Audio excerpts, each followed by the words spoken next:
देखिए ये 2006 का प्रॉब्लम है और आज कुछ सवाल हम लोग आए हुए सवाल ही देखने जा रहे हैं। 2000 की इधर जो सवाल आए हैं इस चैप्टर से आइडिया लग जाए कैसे सवाल हैं। इसका जिक्र तो मैंने किया भी था। देखिए ए wooden cylinder of diameter 4r, ये जो येलो कलर से देख रहे हैं ये सिलेंड्रिकल ब्लॉक है। वो सामने से देखने पे रेक्टेंगुलर दिख रहा है, ये इस तरह से सिलेंड्रिकल ब्लॉक है। तो वुडन सिलेंड्रिकल ब्लॉक है जिसका डायमीटर है 4r, तभी मैंने फिगर में रेडियस कितना मार्क किया है 2r, और इसकी हाइट कितनी है h। हाइट मैंने बाहर मार्क किया स्मॉल h। तो ये वुडन सिलेंड्रिकल ब्लॉक है, डायमीटर है 4r यानी रेडियस 2r, और इसकी हाइट जो है बाहर देखिए मार्क है स्मॉल h। और बाकी ये कंटेनर का ये वाला हिस्सा जो है ये खुला हुआ है, लेकिन ब्लॉक को रख के ढक दिया आपने। इधर एयर है, इधर ऊपर भी एयर है। अच्छा ये जो ढक दिया है ये भी ये सर्कुलर क्रॉस सेक्शन है, कितने रेडियस का r रेडियस का। तो ये circular cross section r radius का खुला हुआ है, इस पे ब्लॉक रख दिया है 2r रेडियस का। लेकिन सर्कुलर क्रॉस सेक्शन का सेंटर और ये ब्लॉक का सेंटर एक ही लाइन पर यानी कोएक्सियल है, ऐसे रखा है आपने। फिर ये नीचे लिक्विड, यहां से नीचे लिक्विड है कैपिटल H हाइट का, इसके एवव लिक्विड है H1 हाइट तक, अब बाकी इसकी खुद की हाइट तो H है, बाहर मार्क्ड है।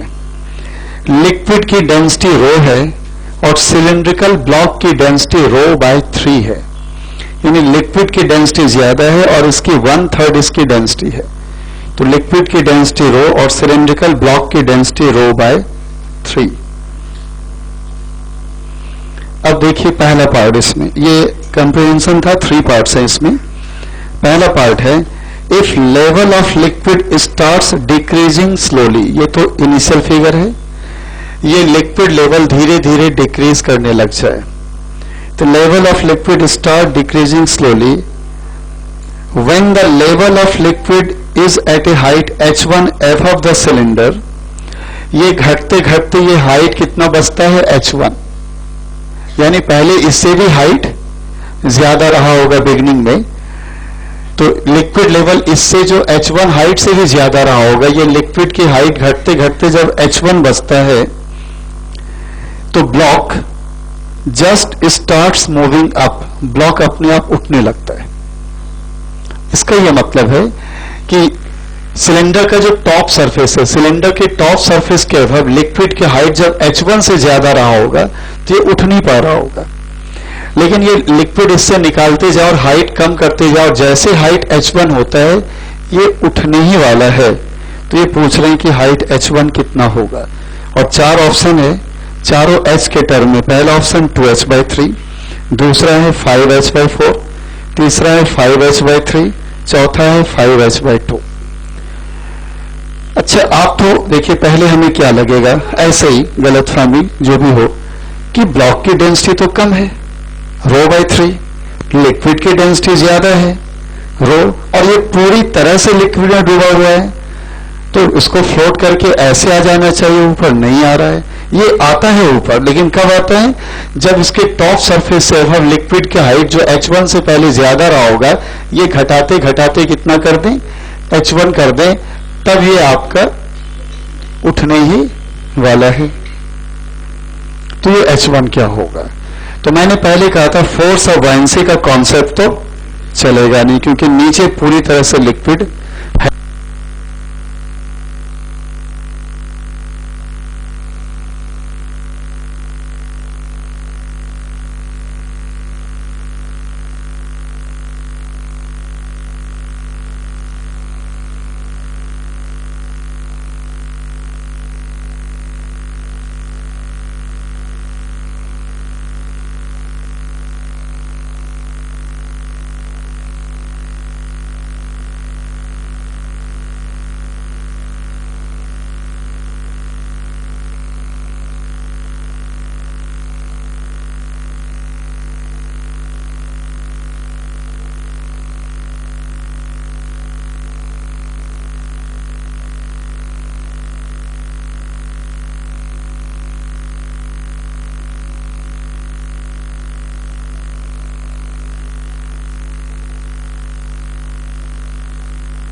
मैंने ये भी कहा था जब फोर्स ऑफ बायंसी का कॉन्सेप्ट नहीं काम आता है तो fundamental force pressure into area वो तो कभी धोखा देगा ही नहीं। तो ऊपर से मैंने ये क्यों लिखा, क्योंकि यहाँ एवब पी एटमॉस्फेयर रहा होगा, उसमें ये H1 वाला गॉस प्रेशर ऐड होगा ना, तो P एटमॉस्फेयर प्लस H1 रो जी इंटू ये area pi into 4r², radius 2r है। नीचे से फोर्स ये F1 कह लीजिए, और एक और नीचे से फोर्स ये F2 कह लीजिए। तो यदि हम F1 लिखें तो F1 देखिए हम क्या लिखना चाहेंगे, P atmosphere plus H1 plus H रो जी,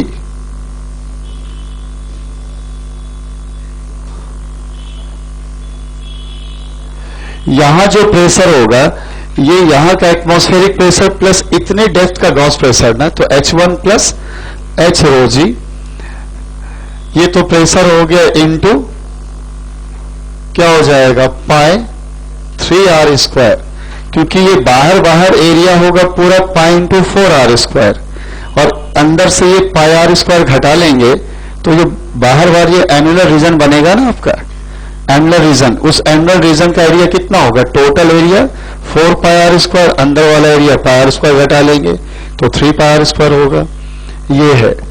और F2 क्या होगा, F2 तो होगा P atmosphere into pi r², ये यहां तो एयर ही है ना, F2 P एटमॉस्फेयर इंटू। अब जरा देखिए, जब हाइट H1 बहुत ज्यादा होगा, हाइट H1 बहुत ज्यादा होगा तो ये वाला फोर्स ज्यादा होगा और इन दोनों फोर्स का सम कम होगा। और अभी एक फोर्स हमारा और रह जाता है, वो फोर्स है इसका वेट, इसका वेट भी होगा ना mg, क्योंकि उठाना है तो वेट की चिंता नहीं करेंगे। m कितना होगा 4 पाई r² into h into rho by 3g, ये वॉल्यूम इंटू डेंसिटी लिखा आपने, तो इसका एरिया 4 पाई r² इंटू हाइट h, ये हो गया volume into density rho by 3 into g। अब आप देखिएगा कि हमें इस फोर्स में ये फोर्स तो ऐड करना होगा, दोनों वर्टिकली डाउनवर्ड है, और ये दोनों फोर्स आपस में ऐड होगा, वर्टिकली अपवर्ड है, और हमें इसे इक्वल करेंगे तभी तो उठने वाला होगा। यदि इन दोनों ये और वेट का सम इन दोनों के सम से बड़ा हुआ तब तो ब्लॉक इस व्हाइट वाला जो है एज इसको दबाएगा, तब तो नॉर्मल रिएक्शन फोर्स भी आ जाएगा, लेकिन वो दिखा के फिगर क्यों गंदा करेंगे आप। उठने ही वाला जब यही सॉल्व करना है तो उठने वाला तो नॉर्मल रिएक्शन फोर्स क्यों होगा, वो तो 0 होगा।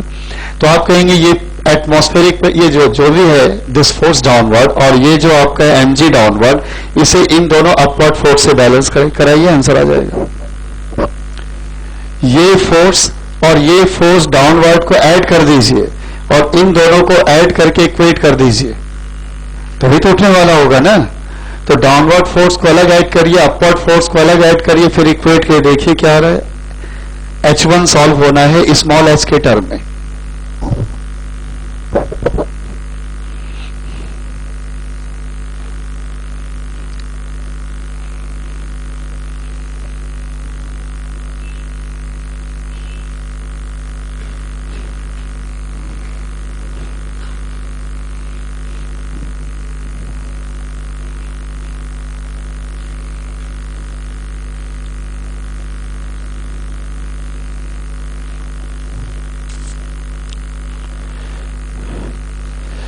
आप चाहें तो यहां P एटमॉस्फेयर ना भी लिखते तो काम चल जाता, समझ रहे हैं क्यों। ऊपर से भी P एटमॉस्फेयर इंटू 4 पाई r² आ रहा है और नीचे से भी ये दोनों ऐड करें तो P एटमॉस्फेयर प्लस 4 पाई r² आ रहा है, वो कैंसिल हो रहा होगा आपका। तो जो लोग चालाकी करते हैं वो लिखते ही नहीं कि वो तो बैलेंस ऐसे ही हो रहा है। आया किसी का H1?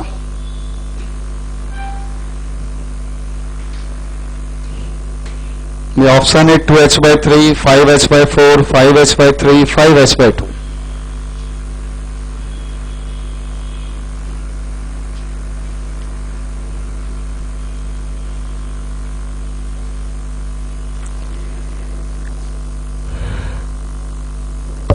तो फटाफट सब कैंसिल हो गया होगा। H1 in terms of S solve करना है, G कैंसिल, रो कैंसिल, बचा क्या इसमें, R square cancel, pi cancel,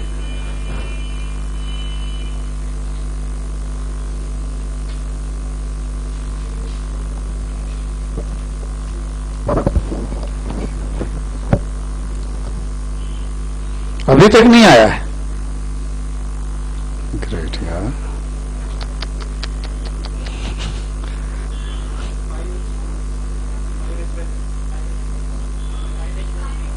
five H by three सही आंसर है, 5h/3 सही आंसर है। इसमें 4 ऑप्शन है, 2h/3, 5h/4, 5h/3 and 5h/2, और आंसर इसका 5h/3 ही है।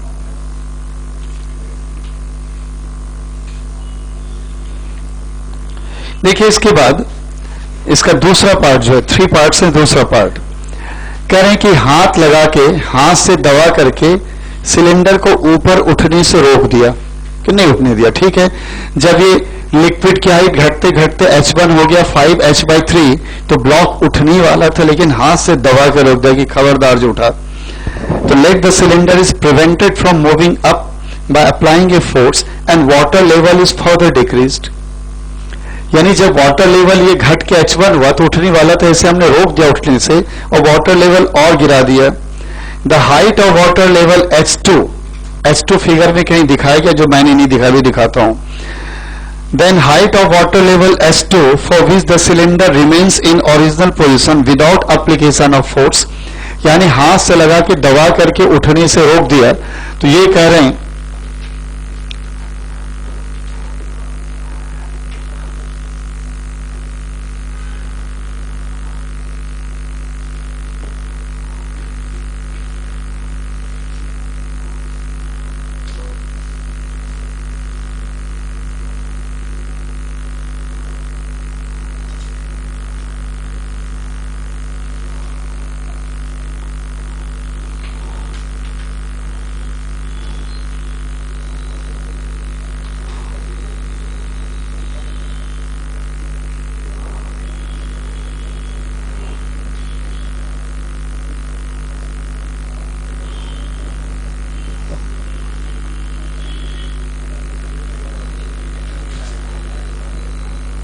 ये H2 मार्क्ड है फिगर में, ऐसे फिगर में मार्क्ड है। मैंने कुछ आपको आसान करने के ऐसा ही मार्क्ड है फिगर में, प्रॉब्लम के फिगर में ही मार्क्ड है कि H1 तो इसके अभव था, H1 तो इसके अभव था, तब ये उठने वाला था, लेकिन यानी कि इसके अभव 5h/3 में उठने वाला था, लेकिन हाथ लगा कर रोक लिया और लिक्विड लेवल और गिरा दिया।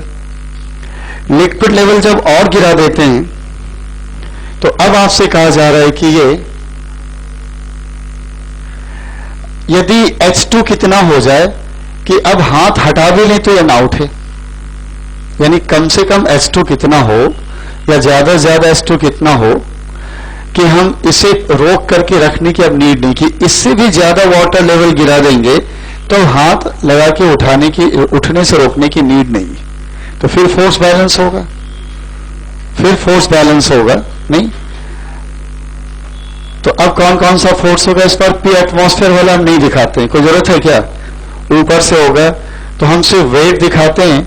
और P एटमॉस्फेयर जब नहीं दिखा रहे हैं तो नीचे से हम कुछ और गंदगी हटाते हैं, फिर F2 भी नहीं दिखाते हैं, ये भी तो एटमॉस्फेरिक प्रेशर ने फोर्स दिया था, F2 गायब कर देते हैं, और F1 में भी ये गायब कर देते हैं। समझ गए होंगे क्यों गायब कर दिया हमने, ये एटमॉस्फेरिक प्रेशर ले ही नहीं रहे।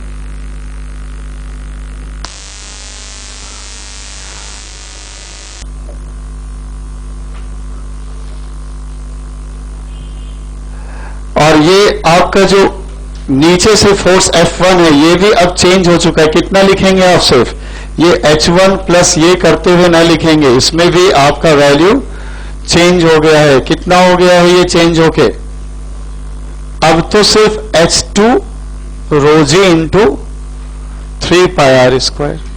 थोड़ी सी देखिए उन्होंने कंजूसी की, ऊपर वाला फोर्स गायब कर दिया, एटमॉस्फेरिक प्रेशर था, तो नीचे वाला भी एटमॉस्फेरिक प्रेशर वाला फोर्स गायब ही कर दिया। कहेंगे क्यों गायब हुआ, ऊपर एटमॉस्फेरिक प्रेशर वाला फोर्स पूरे एरिया पे आना था, तो नीचे भी एटमॉस्फेरिक प्रेशर वाला फोर्स पूरे एरिया पर, वो बैलेंस हो जाता ना, वो तो गायब ही कर दिया, हटा ही दिया।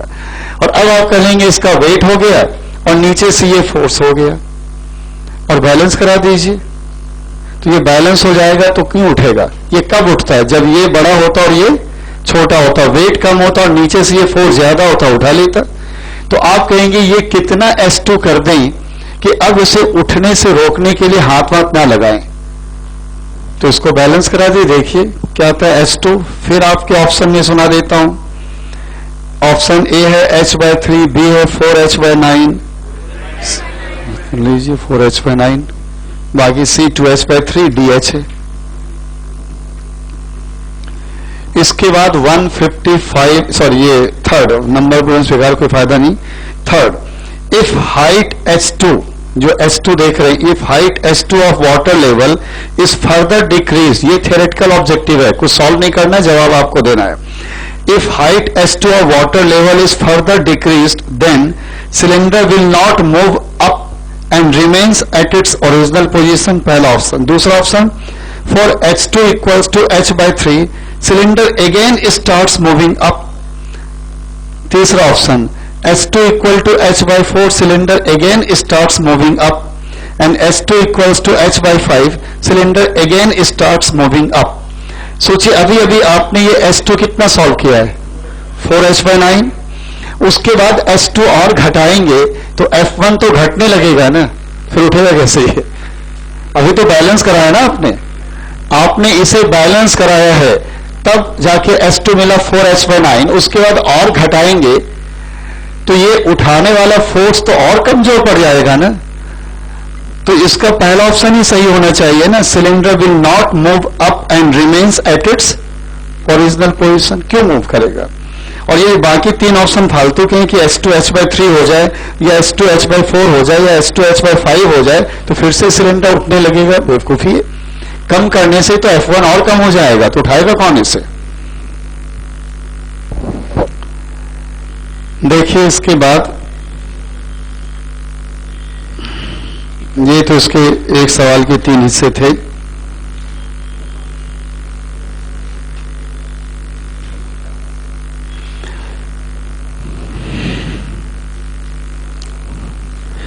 मैट्रिक्स मैच है, ये 2009 का सवाल है, मैट्रिक्स मैच। और कॉलम 1 में ABCD और कॉलम 2 में तो फिगर में हम सब एक साथ नहीं देंगे। देखिए ए में जो लिखा है,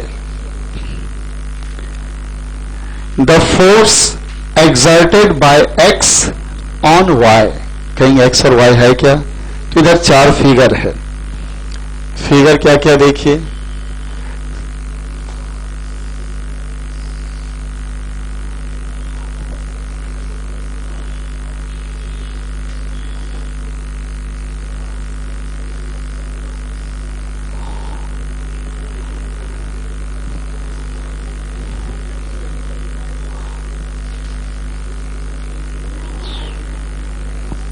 इसका नाम X है, और इसके ऊपर जो ब्लॉक रखा है इसके लिए नाम Y है। ये P की कहानी है। Q में फिगर है,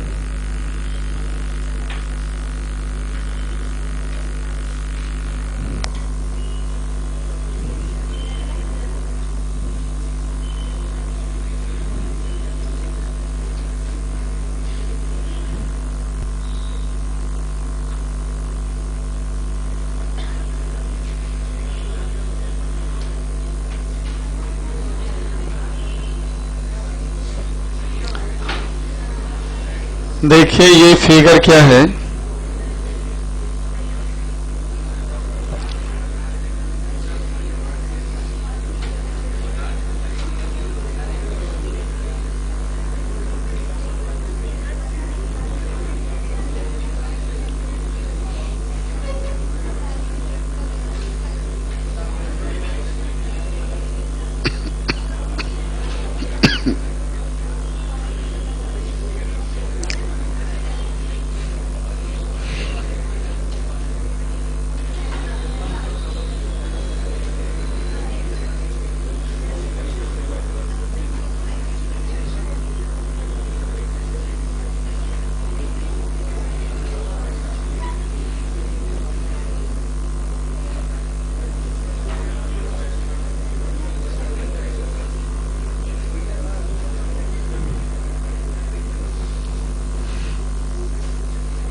देखिए क्या क्या ड्रॉ करेंगे आप, बहुत सारे फिगर बने हुए हैं। कॉलम 1 में ए में क्या लिखा है सुनिए, और फिर एक एक फिगर मुझे एक्सप्लेन करना होगा। सब में कुछ अच्छे खासे सेंटेंस लिखे हुए हैं। कॉलम ए में लिखा है the force exerted by X on Y has a magnitude mg। कह रहे force exerted by X on Y, यानी एक्स जो वाई पे फोर्स लगाता है उसका मैग्नीट्यूड mg के बराबर है। ठीक, ए में लिखा हुआ उधर ए में कि the force exerted by X on Y has a magnitude mg। अब जरा P Q R S, P ये है, पी में कह रहे हैं block Y of mass m, block Y का मास m है, block y of mass m left on a fixed inclined plane x slides on it with a constant velocity। ये इस पे रखा है और छोड़ देते हैं तो ये कांस्टेंट वेलोसिटी से स्लाइड करता है। मैच करेगा क्या, देख लीजिए फिर से।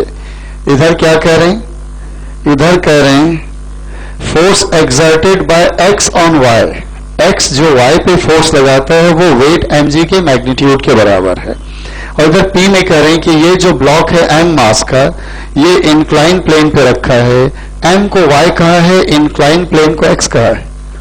तो इनके कहने का मतलब है कि x जो y पे फोर्स लगाएगा वो mg के बराबर लगाएगा क्या, जबकि ये कह रहा है कि ये कांस्टेंट वेलोसिटी से स्लाइड कर रहा है। सही है, एक कांस्टेंट वेलोसिटी से स्लाइड तभी कर रहा होगा ना जब इसका रिजल्टेंट फोर्स 0 होगा, और रिजल्टेंट फोर्स में दो ही फोर्स होगा, एक होगा mg इसका वेट, और एक जो ये इस पे फोर्स लगाएगा तो बैलेंस हुआ होगा फोर्स, तभी तो कांस्टेंट वेलोसिटी से नीचे आ रहा है, तभी तो एक्सप्लोरेशन 0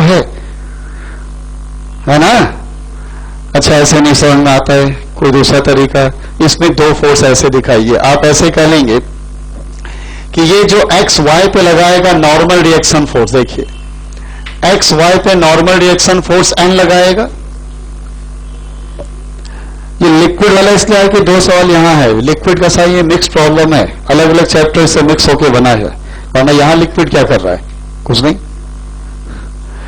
तो ये इस पे लगाएगा n कितने के इक्वल होगा, mg cos थीटा, और ये नीचे होगा, इस नीचे फिसल के आएगा तो फ्रिक्शन फोर्स लगाएगा ऊपर की ओर, F के काइनेटिक फोर्स ऑफ फ्रिक्शन, लेकिन कांस्टेंट वेलोसिटी से तभी आ रहा होगा जब ये क्या रहा होगा, mg sin theta.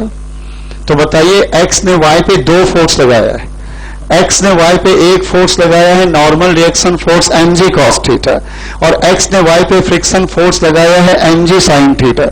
mg sin theta लगाया तभी तो कांस्टेंट वेलोसिटी से नीचे आ रहा है, लेकिन आपको नेट फोर्स लिखना होगा तो इन दोनों का वेक्टर सम लेंगे ना, तो this square plus this square under root करिएगा, कितना आएगा, mg आएगा ना। लेकिन ये तो बड़ा लेंथी मेथड हो गया, ऐसे एग्जाम में कहां सोचेंगे, सीधा कहेंगे जब ये कांस्टेंट वेलोसिटी से नीचे आ रहा है तो इस ब्लॉक पे दो ही ने फोर्स लगाया, एक अर्थ ने लगाया वेट mg, अर्थ ने, ग्राउंड नहीं, ग्रेविटेशनल फील्ड अर्थ का, तो एक अर्थ ने लगाया होगा कैपिटल mg डाउनवर्ड, और दूसरा फोर्स x ने y पे लगाया होगा, दोनों फोर्स इक्वल एंड ऑपोजिट होगा, तभी तो ये कांस्टेंट वेलोसिटी से नीचे आ रहा है।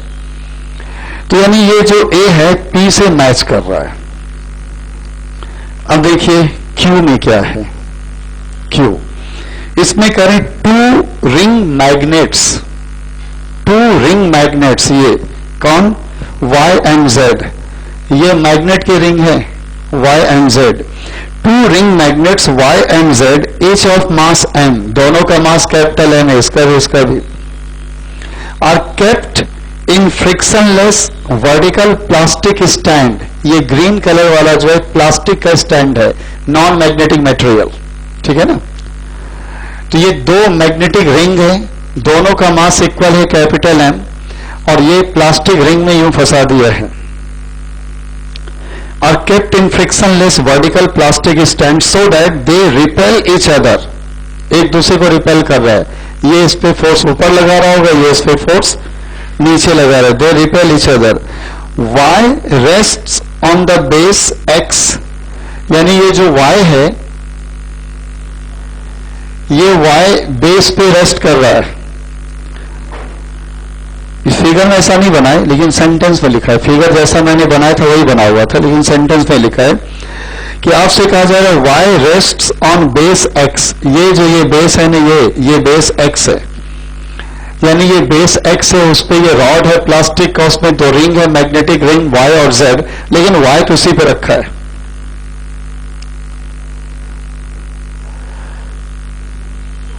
इसके बाद कह रहे हैं and z Hanks in air in equilibrium. ये एयर में इक्विलिब्रियम में हैंग करता है, ना ऊपर जाता है ना नीचे जाता है। फिर कह रहे हैं P is the top most point of the stand. Stand का ये टॉप मोस्ट पॉइंट जो है आपका P है, ये स्टैंड का ये top most point P। The whole system is in a lift that is going up with constant velocity. ये पूरा लिफ्ट के अंदर है, ये ऊपर जा रहा है कांस्टेंट वेलोसिटी से। बताइए इससे मैच करेगा क्या? अब सवाल में ये उठे क्या मैच कराना है। तो ये ए में क्या लिखा था, x जो y पे फोर्स लगाएगा वो वेट mg के बराबर लगाएगा। मैच कर रहा है क्या? पहले तो ये कांस्टेंट वेलोसिटी से ऊपर जा रहा है, इसलिए इसको रेस्ट में एज्यूम भी कर लेंगे तो स्यूडो फोर्स की नीड नहीं होगी, खत्म हो गया। कांस्टेंट वेलोसिटी जा रहा है ऊपर, तो इसमें स्यूडो फोर्स की नीड नहीं होगी। अब इस रिंग का वेट mg तो डाउनवर्ड है ही, और जब ये इस पे मैग्नेटिक रिपल्सिव फोर्स अपवर्ड लगाएगा तो ये भी इस पे मैग्नेटिक रिपल्सिव फोर्स डाउनवर्ड लगाएगा, तो रिंग पे डाउनवर्ड फोर्स उसका वेट प्लस रिपल्सिव फोर्स आएगा, और उतने फोर्स से ये x को दबाएगा, तो x जो रिएक्ट करेगा, यानी x जो y पे फोर्स लगाएगा वो mg से ज्यादा लगाएगा। सिंपल है कि x जो y पे फोर्स लगाएगा mg से ज्यादा, क्योंकि रिंग का वेट तो संभालेगा ही, और ये जो इस पे रिपल्सिव फोर्स डाउनवर्ड लगा रहा होगा उसको भी क्या कर रहा है, संभालेगा। रिपल्सिव फोर्स भी mg ही है। कहेंगे कैसे? क्योंकि ये इक्विलिब्रियम में है। ये रिपल्सिव फोर्स इक्विलिब्रियम में कैसे आया होगा?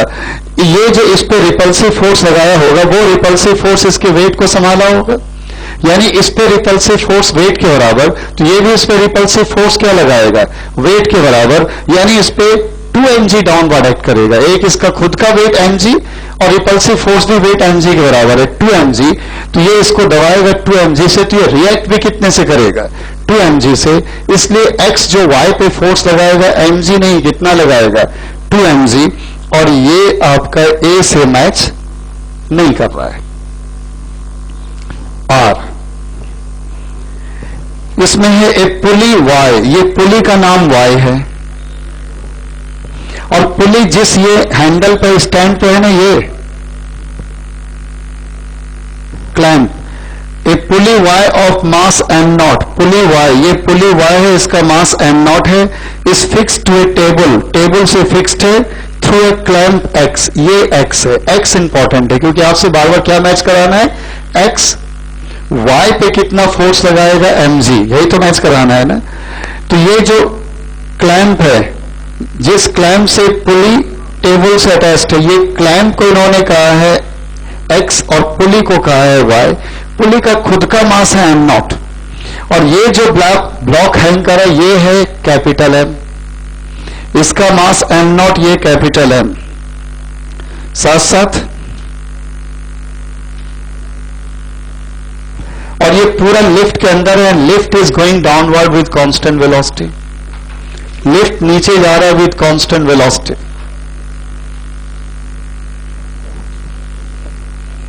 बताइए मैच करेगा क्या?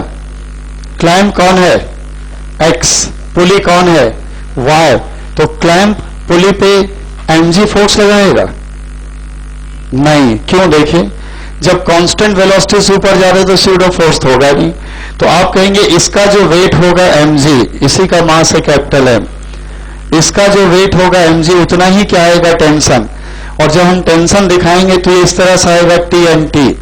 तो बताइए ये पुली क्लैंप को कितने फोर्स से दबाएगा?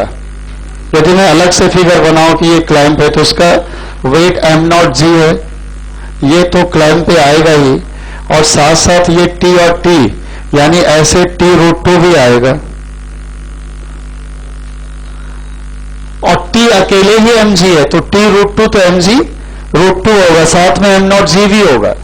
तो बताइए जब पुली y x को कितने फोर्स से प्रेस करेगा? इक्विलिब्रियम में है क्योंकि कांस्टेंट वेलोसिटी से मूव कर रहा है लिफ्ट आपका। तो ये पुली y है, क्लैंप x है, तो पुली y क्लैंप x, तो आप कहेंगे पुली y क्लैंप x पे कितना फोर्स लगाएगा? T√2, T और T का रिजल्टेंट और m0g का वेक्टर सम। लेकिन T अकेला ही mg है तो T√2 तो ऐसे ही mg से बड़ा हो गया, उसमें m0g भी वेक्टर फॉर्म में ऐड होगा। उतने फोर्स से पुली क्लैंप को दबाएगा तो क्लैंप यानी x y पे उतनी फोर्स से रिएक्ट करेगा। तो ये mg तो नहीं आ रहा है ना, हर हाल में क्या आ रहा है? मोर देन mg, इससे भी मैच नहीं करेगा। अब ये है s, क्या है इसमें? ए स्फीयर y, ये स्फीयर y है ऑफ मास m, इसका मास m है, is put in a non viscous liquid x, ये लिक्विड है non viscous x। A sphere y of mass m is put in a non-viscous liquid X kept in a container at rest, container में है, rest में container. The sphere is released and it moves down in the liquid, sphere को release करते हैं और liquid में ये नीचे की ओर मूव करने लगता है। तो बताइए लिक्विड X स्फीयर Y पे जो फोर्स लगाएगा वो स्फीयर के वेट mg के बराबर लगाएगा? कम लगाएगा, तभी तो नीचे जा रहा है। कंटेनर रेस्ट में था, स्फीयर का मास आपका m है, लिक्विड स्फीयर का मास y का मास m है, लिक्विड x में पकड़ के रखा है, लेकिन जैसे छोड़ते नीचे जाने लगता है। जैसे छोड़ेंगे नीचे जाएगा, तभी कि जब इसका जो वेट mg है वो बड़ा है और x जो y पे फोर्स ऑफ बायंसी लगा रहा होगा वो mg से छोटा है, तो x y पे mg के बराबर तो फोर्स नहीं लगा रहा है, तो इससे भी मैच नहीं करेगा। ये है T, P, Q, R, S और ये है T। फिगर वही है, बस एक फर्क है कि ये विस्कस लिक्विड है, ये विस्कस लिक्विड है और स्फीयर वही, इसका वेट है mg और ये मूव कर रहा है टर्मिनल वेलोसिटी से। ये मैच कर गया टर्मिनल वेलोसिटी से, यानी 0 एक्सट्रेशन। तो टर्मिनल वेलोसिटी का मतलब कांस्टेंट वेलोसिटी से नीचे जा रहा है और कांस्टेंट वेलोसिटी जाएगा तो 0 एक्सट्रेशन। इसीलिए ये लिक्विड जो लगाता होगा, लिक्विड x जो बॉडी पे फोर्स लगाता होगा वो mg के बराबर लगाता होगा, दो हिस्सों में बट के लगा रहा होगा। एक तो liquid force of buoyancy upward लगा रहा होगा और विस्कस लिक्विड है तो विस्कस फोर्स भी अपवर्ड लगा रहा होगा। अब फोर्स ऑफ बायंसी कुछ भी और विस्कस फोर्स कुछ भी हो, लेकिन दोनों का जो सम होगा उसके वेट mg के तो बराबर होगा ना। तो यानी आपको तो ये बताना है कि x यानी लिक्विड, y यानी बॉल पे mg के बराबर फोर्स लगाता है तो मैच कर गया। तो दो मैच किया सिर्फ आपका, पहला वाला जो इंक्लाइन प्लेन वाला था और लास्ट वाला। अब आइए बी पे, इधर तो सब यही फिगर रिपीट होगा, एक बार तो सुन ही लिया, अब फटाफट होना चाहिए। बी पे the gravitational potential energy of x is continuously increasing. Gravitational potential energy of x is continuously increasing. किससे मैच करेगा? देखिए आप लोगों को सारा फिगर, एक्स कौन है देख रहे हैं ना, और कह रहे हैं एक्स की gravitational potential energy continuously increase कर रहा है। ए से मैच करेगा क्या? सॉरी, पी से मैच करेगा क्या? क्यों नहीं करेगा?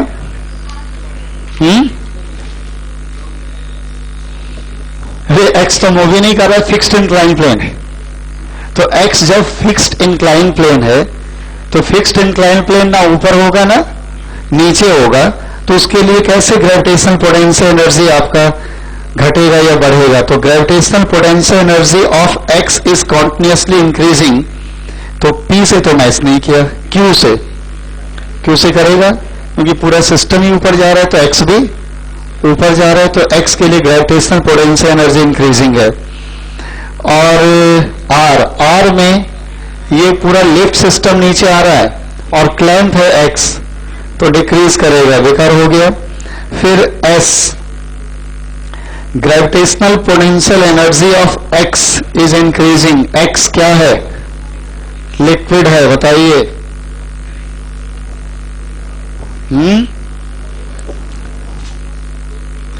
अरे जब बॉल बच्चा नीचे जाएगा तो नीचे वाले को लिक्विड को हटा हटा के ऊपर करेगा तो ग्रेविटेशनल पोटेंशियल तो इंक्रीज करेगा ही। मैट्रिक्स मैच में तो बड़ा अलर्ट होकर काम करना होगा, होता फ्री का सवाल है। जब ये नीचे आएगा तो नीचे वाला लिक्विड ऊपर कर देगा ना, तो ग्रेविटेशनल पोटेंशियल एनर्जी तो उसमें एक्स का बढ़ेगा और इसमें ही बढ़ेगा। तो कितने से मैच किया ये? क्यू से, एस से और टी से। ठीक। अब C, mechanical energy of the system X plus Y. X plus Y की मैकेनिकल एनर्जी, काइनेटिक और पोटेंशियल एनर्जी का sum is continuously decreasing. Mechanical energy continuously decreasing. चलिए भाई पी में आइए, बोलिए। Decreasing, mechanical energy continuously decreasing. नहीं, अभी बताता हूं। ये कांस्टेंट वेलोसिटी से तभी नीचे आ रहा होगा जब वहां फ्रिक्शन फोर्स रहा होगा। Friction force kinetic force of friction होगा, जो नॉन कंजर्वेटिव फोर्स होगा। नॉन कंजर्वेटिव फोर्स वर्क करेगा और work due to non conservative force equals to change in mechanical energy.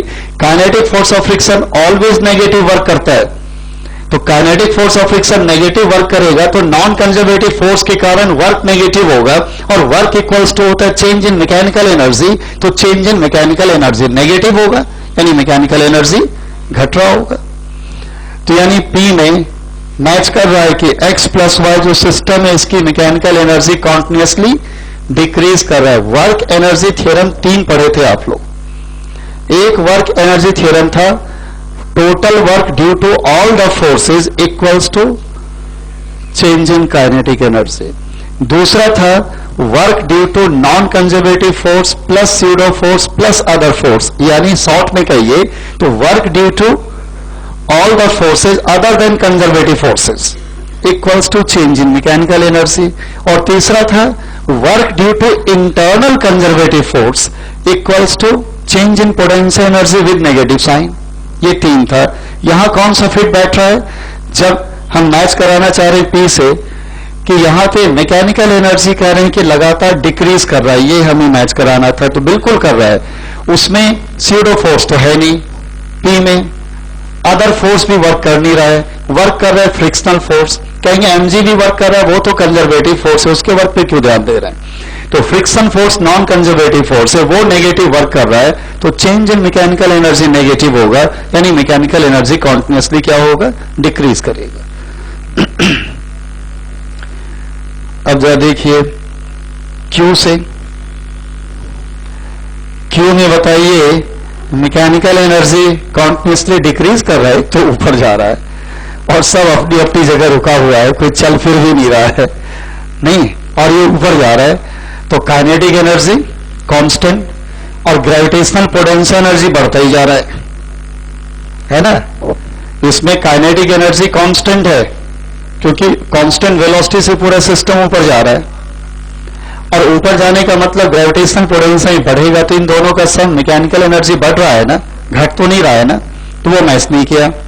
Are,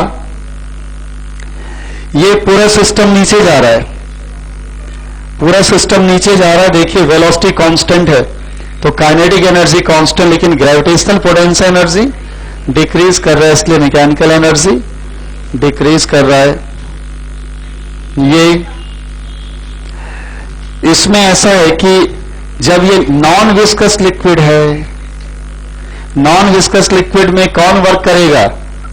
wait mg, और हटाए गए लिक्विड का वेट फोर्स ऑफ वाइब्रेशन, लेकिन है तो वेट ही ना, हटाए गए लिक्विड का वेट, दोनों तो कंजर्वेटिव फोर्स और ग्रेविटेशनल फोर्स वही तो वर्क कर रहा है और कंटेनर तो रेस्ट में है। तो जब कंजर्वेटिव फोर्स वर्क करेगा तो मैकेनिकल एनर्जी कंजर्व रहेगा क्योंकि और कोई फोर्स वर्क ही नहीं कर रहा है, तो यहां डिक्रीज क्यों करेगा? और viscous force non conservative force work कर रहा है, विस्कस फोर्स वर्क करेगा तो नेगेटिव वर्क ही करेगा, तो वर्क नेगेटिव है तो मैकेनिकल एनर्जी में चेंज नेगेटिव होगा, मैकेनिकल एनर्जी कॉन्टिन्यूसली डिक्रीज करेगा। ये तो सी था, किससे क्या मैच करना है? D, the torque of the weight of Y, Y के वेट का टॉर्क अबाउट पॉइंट P0, तो P शब्द दिखाए, मैंने तो एक ही P दिखाया था, इसमें यहां P है,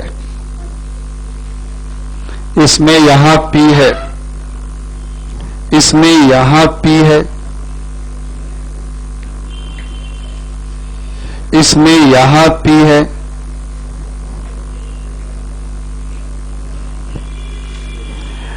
और इसमें भी यहां P है। कह रहे Y का जो है, Y के वेट के कारण टॉर्क पॉइंट P के बाद, the torque of the weight of Y, torque of the weight of Y about point P0 किससे मैच कर रहा है? मालूम नहीं IT वाले भी क्या क्या सवाल बनाते हैं, कुछ भी। ये ऐसे सवाल तभी बनाते होंगे जब वहां बताते होंगे इसमें मैकेनिकल एनर्जी कंजर्व हुआ था, बच्चे को तो नहीं समझ में आया, कहता है कुछ पढ़ के नहीं आया है, कैसे सेलेक्ट हो गया है, ऐसे ही पूछता हूं। यानी इसमें ये चेक कर रहे हैं कि मैकेनिकल एनर्जी कंजर्व होगा कि नहीं होगा। वो जो भी पेपर बनाते हैं, जब वहां बच्चे पहुंच जाते हैं ना और उनको पढ़ाते हैं, सामने वाले को समझ में आता नहीं, कहता यहीं पे, क्योंकि ऑल ओवर इंडिया के बच्चे जाते हैं और वो अच्छे बच्चे जाते हैं, उनके नहीं समझ में आ रहा है, यानी ऑल ओवर इंडिया इस कॉन्सेप्ट पे बच्चे कमजोर है। अब इसी पूछा जाए,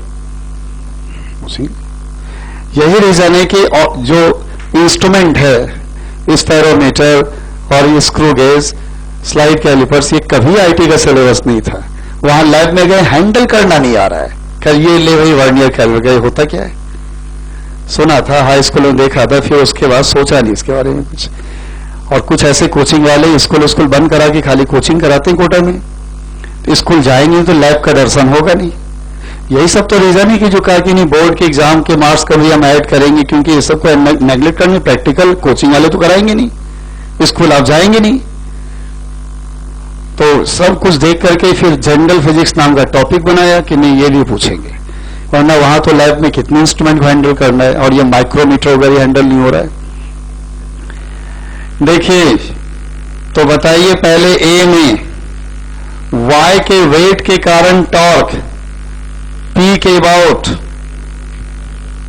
0, सही है? Y के वेट के कारण टॉर्क P के अबाउट 0, सही है? नहीं सही है?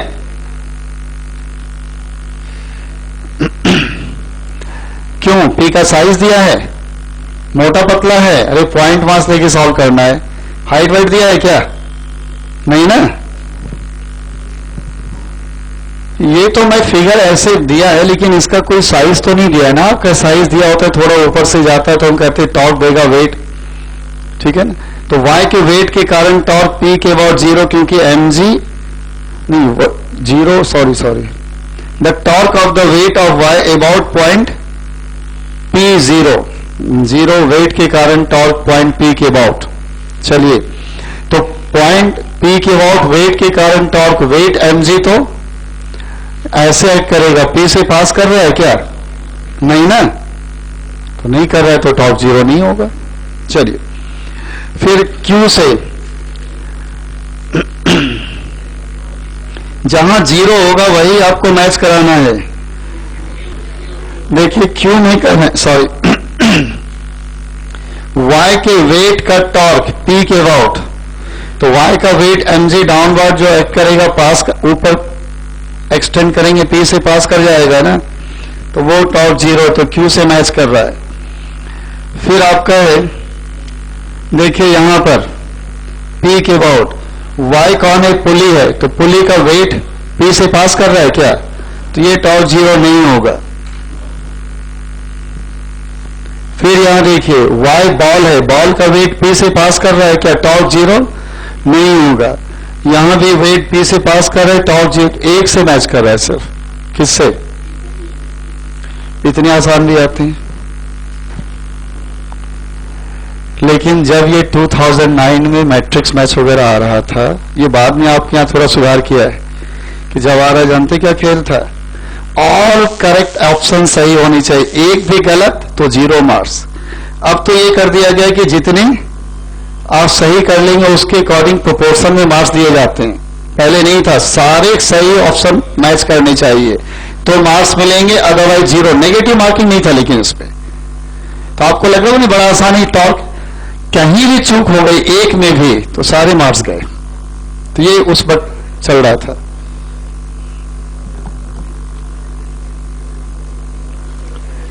देखिए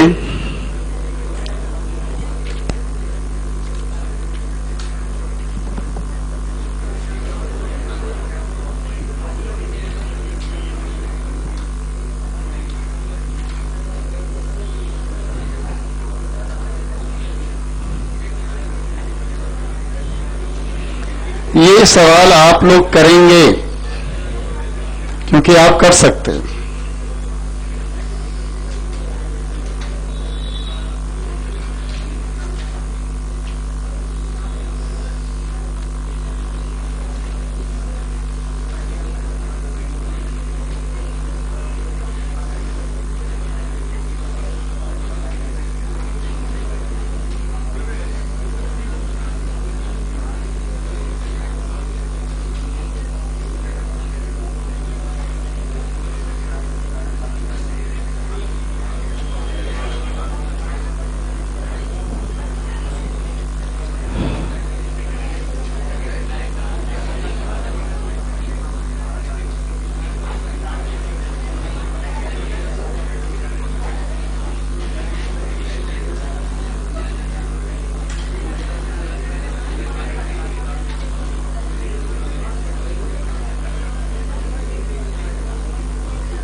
ये 2004 का सवाल है।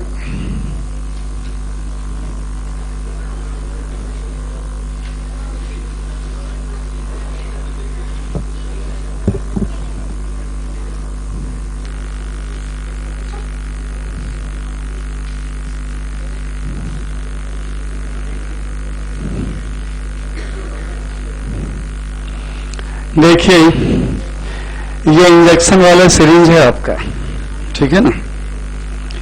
इंजेक्शन वाला सिरिंज है, इसमें कह रहे हैं जो पिस्टन है ना, पिस्टन का सर्कुलर क्रॉस सेक्शन है और इसका डायमीटर है 8 मिलीमीटर।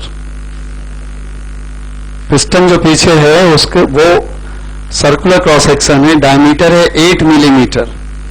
और ये जो आपका नोजल है इसका भी सर्कुलर क्रॉस सेक्शन है और डायमीटर है 2 मिलीमीटर।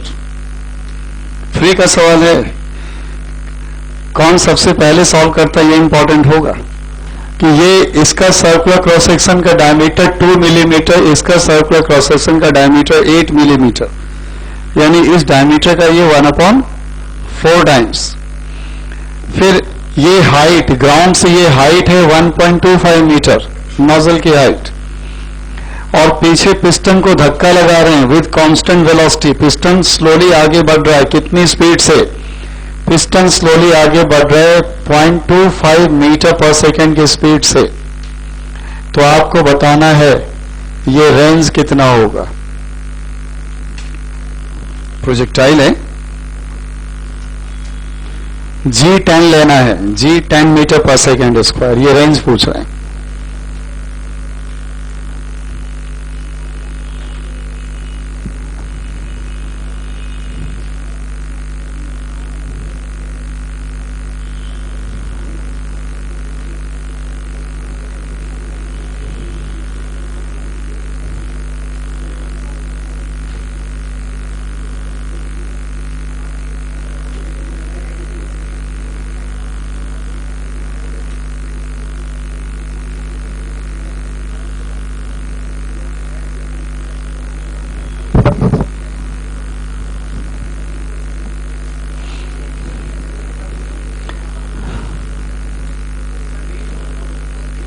हाँ हाँ,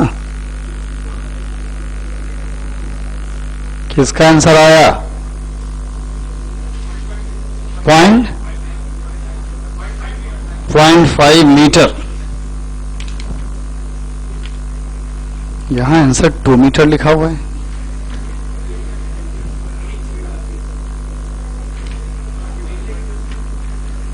क्या घपला हुआ?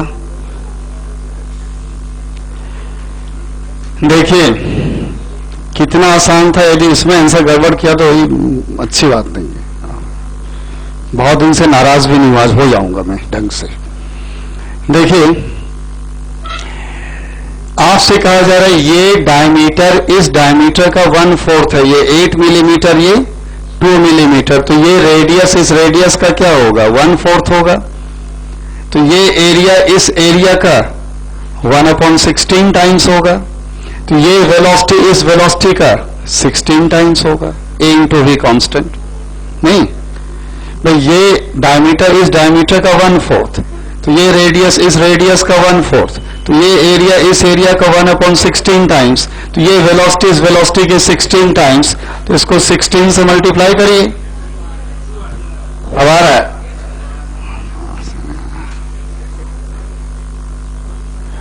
तो यानी यहां पे जो वेलोसिटी आपको मिला, कितना मिला वेलोसिटी? 4 metre per second. चलिए अब ये कहां पे जाके गिरेगा? इसके लिए तरीका बहुत सिंपल है, y इक्वल्स टू -g/2v²x²। याद आ रहा है? Equation of trajectory, horizontal velocity में तो यही होता था ना। y कितना रख देंगे? -1.25, g है 10, 2 v² यानी 16, x² जो आना होगा आएगा।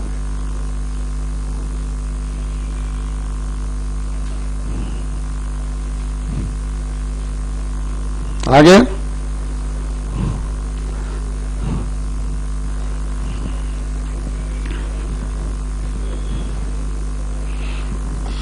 चलिए 2009 का सवाल देखिए। मैट्रिक्स मैच भी आपने 2009 का ही देखा था, और ये भी 2009 का ही सवाल है। देखिए क्या है,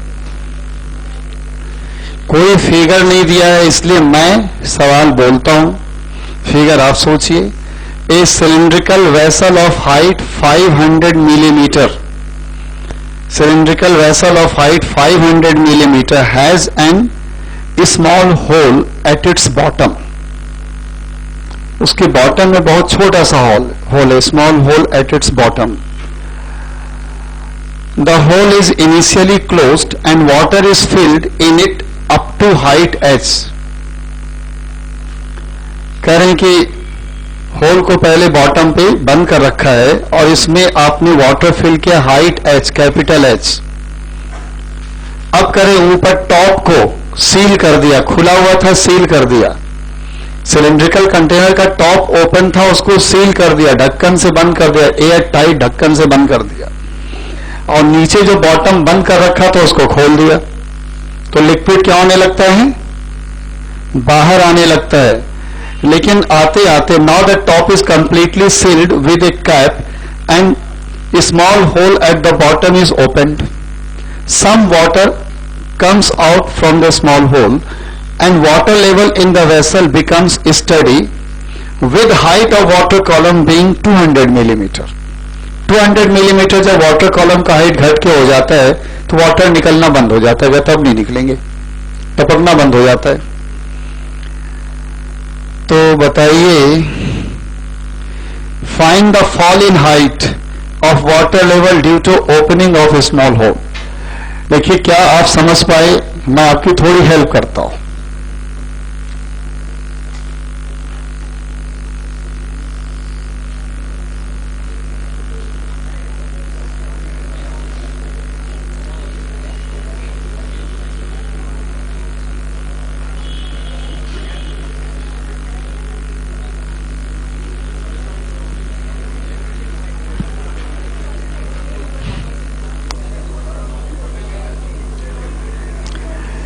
तो ये सिलिंड्रिकल वेसल की हाइट 500 मिलीमीटर है.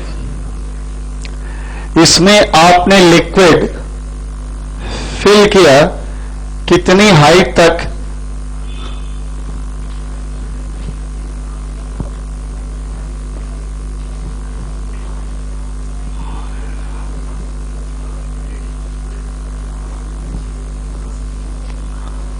आपने लिक्विड फिल किया है,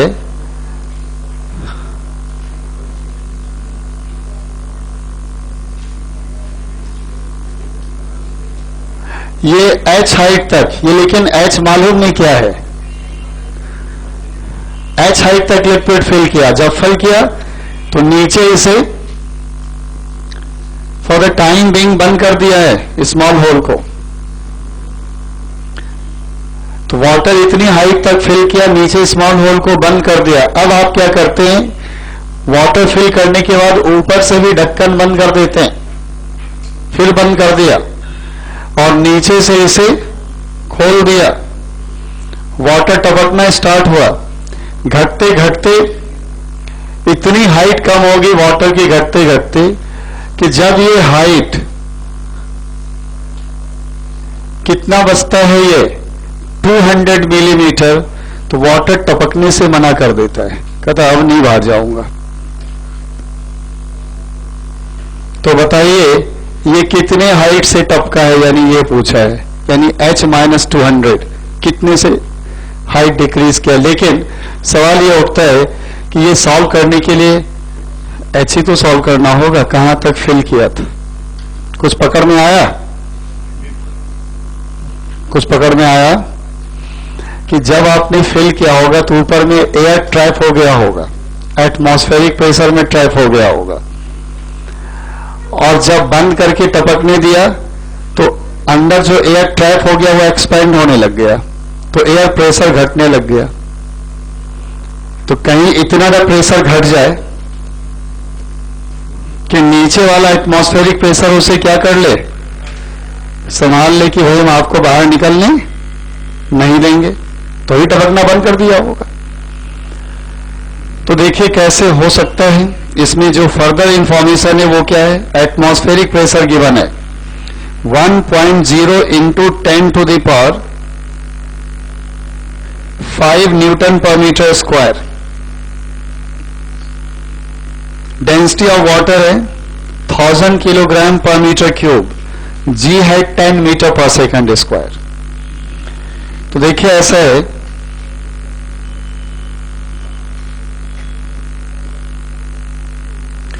कि जब इतनी हाइट तक फिल किया था तो एयर जो इसमें ट्रैप हुआ होगा, एयर, अभी ये एयर क्या होगा, एटमॉस्फेरिक प्रेशर पे होगा, ये इनिशियल है। फिर आप ये कहेंगे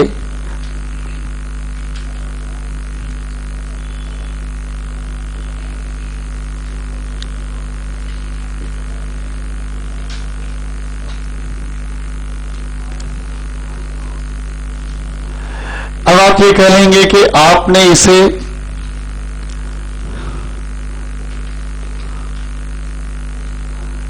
और साथ साथ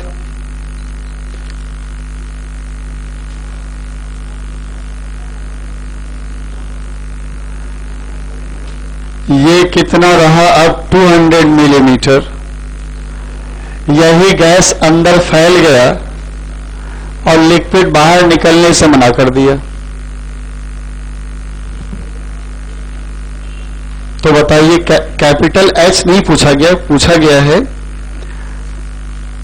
find the fall in height, तो कैपिटल H-200 ही तो होगा ना, तो कैपिटल H सॉल्व करेंगे तभी सॉल्व होगा। और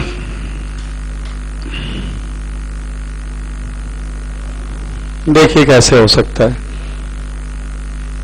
हाँ बिल्कुल चेंज होगा, भी ठीक कर रहे हैं, कर मैंने कट पेस्ट किया तो वही तो आएगा ना, तो हटाएंगे क्यों परेशान हो रहा है, उसके बिना सॉल्व ही नहीं होगा। ये कह रहा है ये क्यों सेम रखे हुए हैं, थोड़ा टाइम लगता है। देखिए ऐसा है कि जब ये एक्सपेंड किया होगा, वाटर निकलने से गैस एक्सपेंड किया होगा, तो प्रोसेस आइसोथर्मल लेना होगा, लिखा कहीं नहीं है but you have to consider it, क्योंकि ये स्लोली होगा तो अंदर बाहर का टेम्परेचर क्या रहेगा, मेंटेन रहेगा। आइसोथर्मल प्रोसेस होगा तो क्या कहेंगे, Boyle's law, P1V1 equals to P2V2। तो पहले आपका P atmosphere into volume, volume की जगह हम सिर्फ एयर कॉलम का हाइट ले लें क्योंकि एरिया तो बोथ साइड से कैंसिल हो जाएगा। तो पहले कहेंगे P एटमॉस्फेयर इंटू क्या 500 माइनस H। अब हो जाएगा कितना,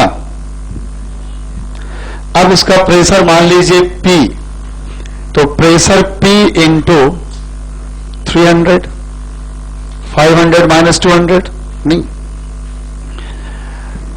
अब देखिए P का क्या किया जाए। P के लिए ऐसा है कि यहां पर जो अंदर से होगा प्रेशर, यहां पे इधर से जो प्रेशर होगा और यहां पर इधर से जो प्रेशर होगा ये इक्वल होगा, तभी तो लिक्विड निकलना बंद कर दिया, तभी तो बैलेंस हो गया ना। इधर से क्या प्रेशर होगा, ये P प्लस 200 रो जी, P प्लस 200 रो जी, और इधर से क्या है P एटमॉस्फेयर, इक्वल कर दें। तो आप कहेंगे अंदर से P प्लस 200 रो जी और बाहर से ये P एटमॉस्फेयर इक्वल कर दें। इससे P सॉल्व हो जाएगा, वो P यहां रख देंगे तो क्या सॉल्व होगा H। लेकिन प्रॉपर यूनिट का ध्यान रखिएगा, ठीक है ना, मिलीमीटर है, न्यूटन पर मीटर स्क्वायर है, वो सब ध्यान रखेंगे ना। मैं तो आपको एक रास्ता दिखा दिया, ऐसे हो जाएगा। तो कैपिटल S सॉल्व हो जाएगा, कैपिटल S सॉल्व हो जाएगा तो फिर कितनी से फॉल किया वो भी सॉल्व हो जाएगा।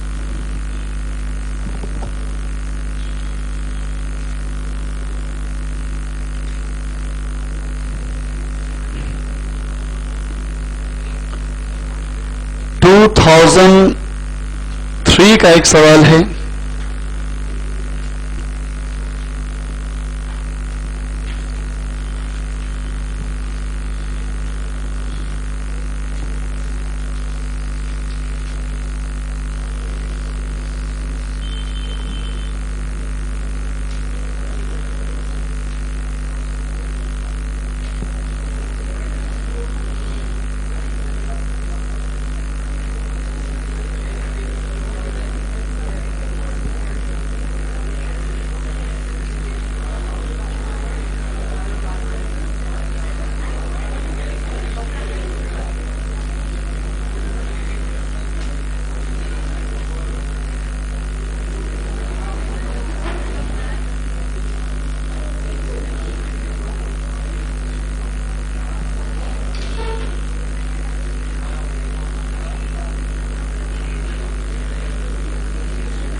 देखिए इसका ये सर्कुलर क्रॉस सेक्शन का रेडियस है, ये रेडियस 0.9 मीटर, और यहां जो रेडियस है ये है 0.3 मीटर।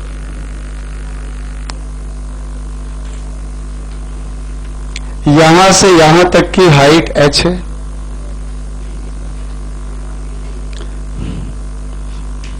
खैर अब सुनिए, a liquid of density 900 kilogram per metre cube, liquid की density 900 kilogram per metre cube, और इसे फिल किया है, बिल्कुल टॉप तक फिल्ड है, यहां तक।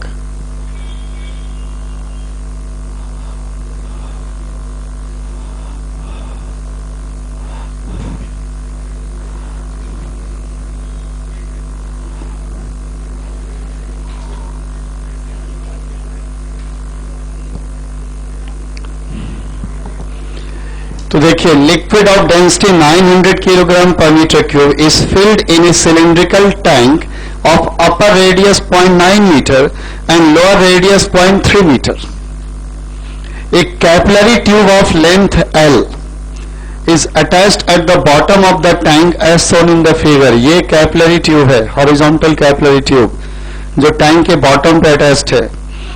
Capillary has outer radius 0.002 metre. इसका बाहर रेडियस है 0.002 मीटर एंड इनर रेडियस है A. तो capillary has outer radius 0.002 metre and inner radius A. When pressure P is applied at the top of tank, यदि यहां पे हम प्रेशर P अप्लाई करते हैं, यहां प्रेशर P कैसे, पिस्टन उस्टन लगा के दिया नहीं फिगर में, लेकिन पिस्टन लगा के दबाइए.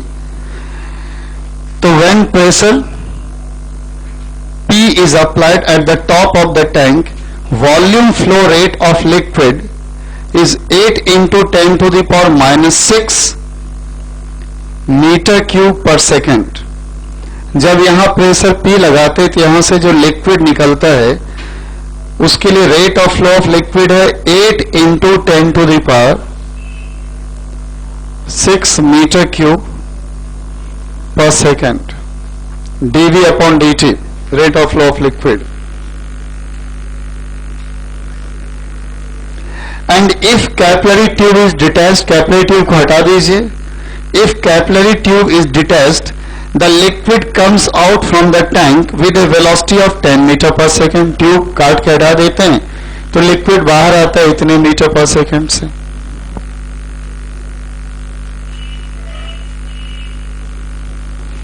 कह रहे हैं coefficient of viscosity of liquid होता है. ये लिक्विड के लिए कोफिशिएंट ऑफ विस्कोसिटी क्या होगा, दिया क्या है, दिया है pi R square 10 to the power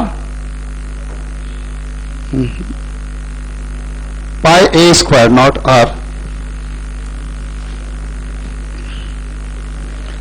pi A square दिया है 10 to the power minus 6 metre square, और दिया है ए स्क्वायर बाय एल, ये गिवन है 2 into 10 to the power minus 6 metre.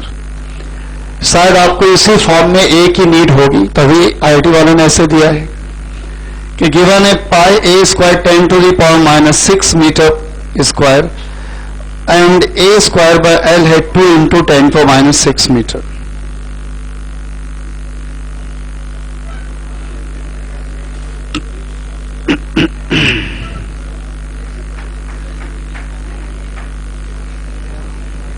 बताइए कैसे होगा.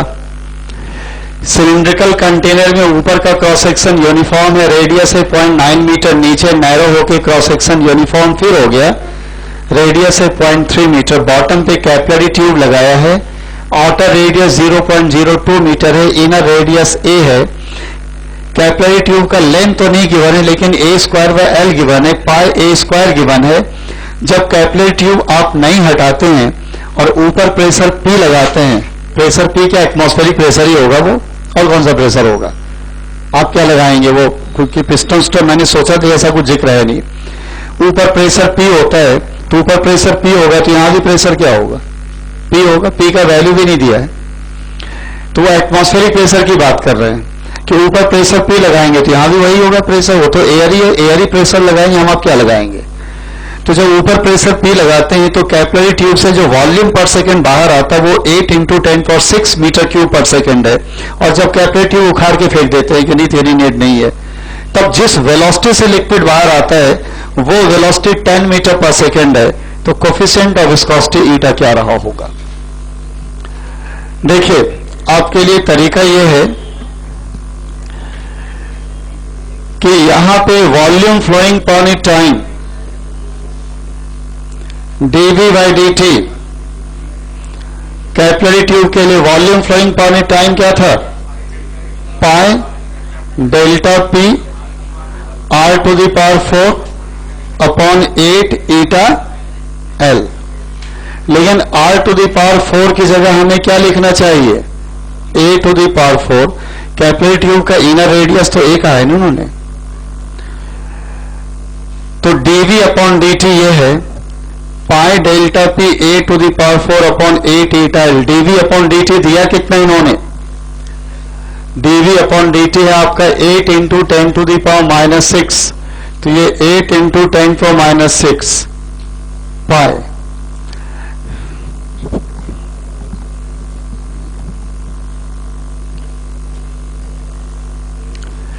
देखिए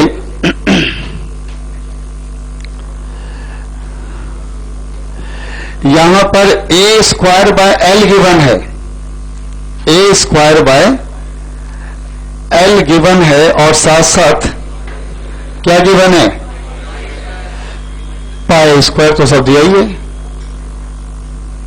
नहीं, लेकिन डेल्टा पी नहीं गिवन है। ठीक है, डेल्टा पी हो जाएगा, ये हाइट h लिखा है नहीं तो डेल्टा पी होगा h रो g। कहेंगे क्यों, तो यहां P प्रेशर लगाएंगे तो यहां पे आएगा, इस ट्यूब के एक एंड पे प्रेशर क्या आएगा P प्लस h रो g, और बाहर क्या होगा प्रेशर P, वही एटमॉस्फेरिक प्रेशर, या एटमॉस्फेरिक प्रेशर P है प्लस h रो g, इस एंड पे प्रेशर ज्यादा हो गया P प्लस h रो g, और यहां प्रेशर है P, तो डिफरेंस क्या आएगा h रो g। तो आप कह लेंगे डेल्टा P है h रो g, बाकी पाई ए स्क्वायर को एक साथ कर लेते हैं,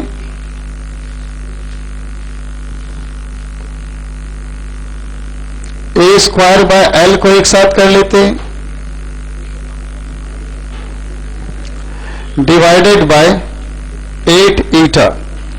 कहेंगे बात तब बनेगी, पाई ए स्क्वायर गिवन है, ए स्क्वायर बाय एल भी गिवन है, ईटा सॉल्व करना है, लेकिन ईटा तब सॉल्व होगा जब आपको क्या मिल जाए h। और इसके लिए इन्होंने ये कहा है कि यदि ये उखाड़ दिया जाए, तोड़ ताड़ के हटा दिया जाए, तो यहां से लिक्विड कितनी वेलोसिटी से बाहर आ रही है, यानी वेलोसिटी ऑफ एफ्लक्स गिवन है 10 मीटर पर सेकेंड, जो होगा √2gh। h मालूम है, h मिल जाएगा नहीं यहां से। अब आईटी वाले की बदमाशी देखिए, √2gh बर्नौलीज थ्योरम से आइडियल लिक्विड के लिए आता है, विस्कस लिक्विड लिए हुए हैं, कोफिशिएंट ऑफ विस्कोसिटी पूछ रहे हैं, और मैंने फॉर्मूला कौन सा यूज कर दिया, तो ये बदमाशी, ये तो प्रेजेंस ऑफ माइंड आपको यूज करना होगा, कि और कोई इलाज नहीं है कि हमें यहां पे विस्कस लिक्विड के लिए आइडियल लिक्विड वाला फॉर्मूला यूज करना √2gh। और यहां से कहेंगे वेलोसिटी ऑफ फ्लक्स। अच्छा, ये √2gh का फॉर्मूला कब सही होता था डायरेक्टली, जब यहां प्रेशर सेम हो और ये वाला एरिया इस एरिया के रेस्पेक्ट में नेग्लिजिबल है ना, ये 0.9 मीटर रेडियस है, और यहां तोड़ने के बाद आउटर रेडियस ही खाली होगा ना, आउटर रेडियस कितना 0.002, वेरी स्मॉल, इसलिए √2gh आएगा। और ये v 10 मीटर पर सेकेंड दिया है, तो यहां से h सॉल्व होगा, वो h यहां रखेंगे तो ईटा सॉल्व होगा, कोफिशिएंट ऑफ विस्कोसिटी। यानी एक बार झटके तो लगेंगे आपको, ऐसा एग्जाम में आगे नहीं अब कैसे यूज, बर्नौलीज थ्योरम वाला वेलोसिटी ऑफ फ्लक्स कैसे यूज करें, लेकिन कहते हैं कि और रास्ता क्या आपके पास नहीं, तो ये भी देखना चाहते हैं कि इंडिया में जुगाड़ पद्धति लगती है ना, तो जुगाड़ ही और क्या है, ये साफ साफ है कि Bernoulli's theorem you can't use in viscous liquid, और तब भी आपको करना पड़ेगा। आईआईटी में से सवाल आते हैं,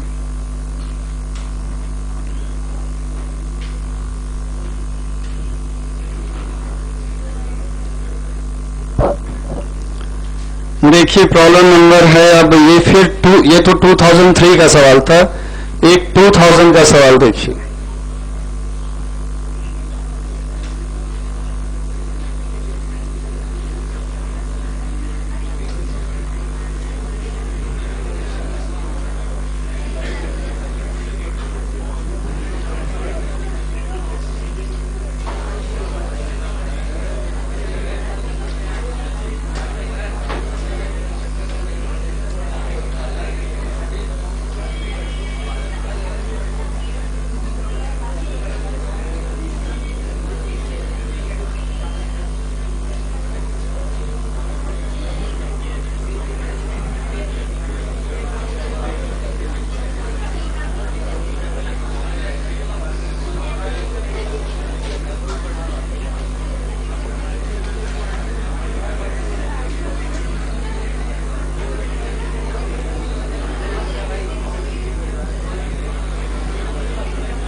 देखिए अब क्या है 2000 का सवाल है.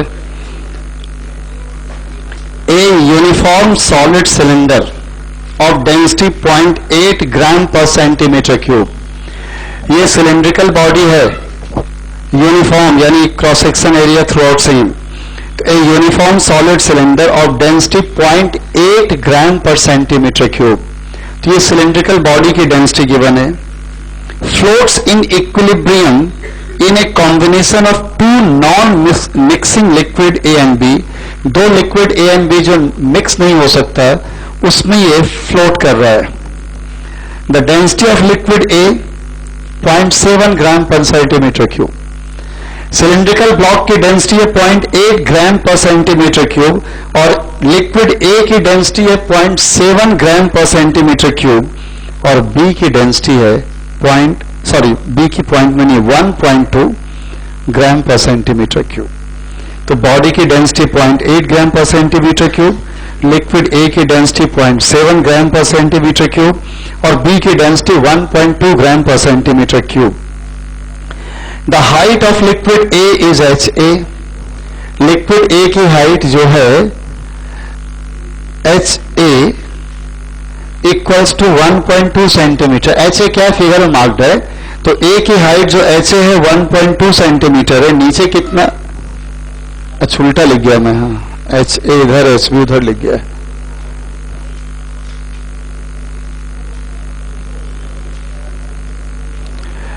तो लिक्विड ए की हाइट HA है 1.2 centimetre and the length of part of the cylinder immersed in liquid B HB है 0.8 सेंटीमीटर.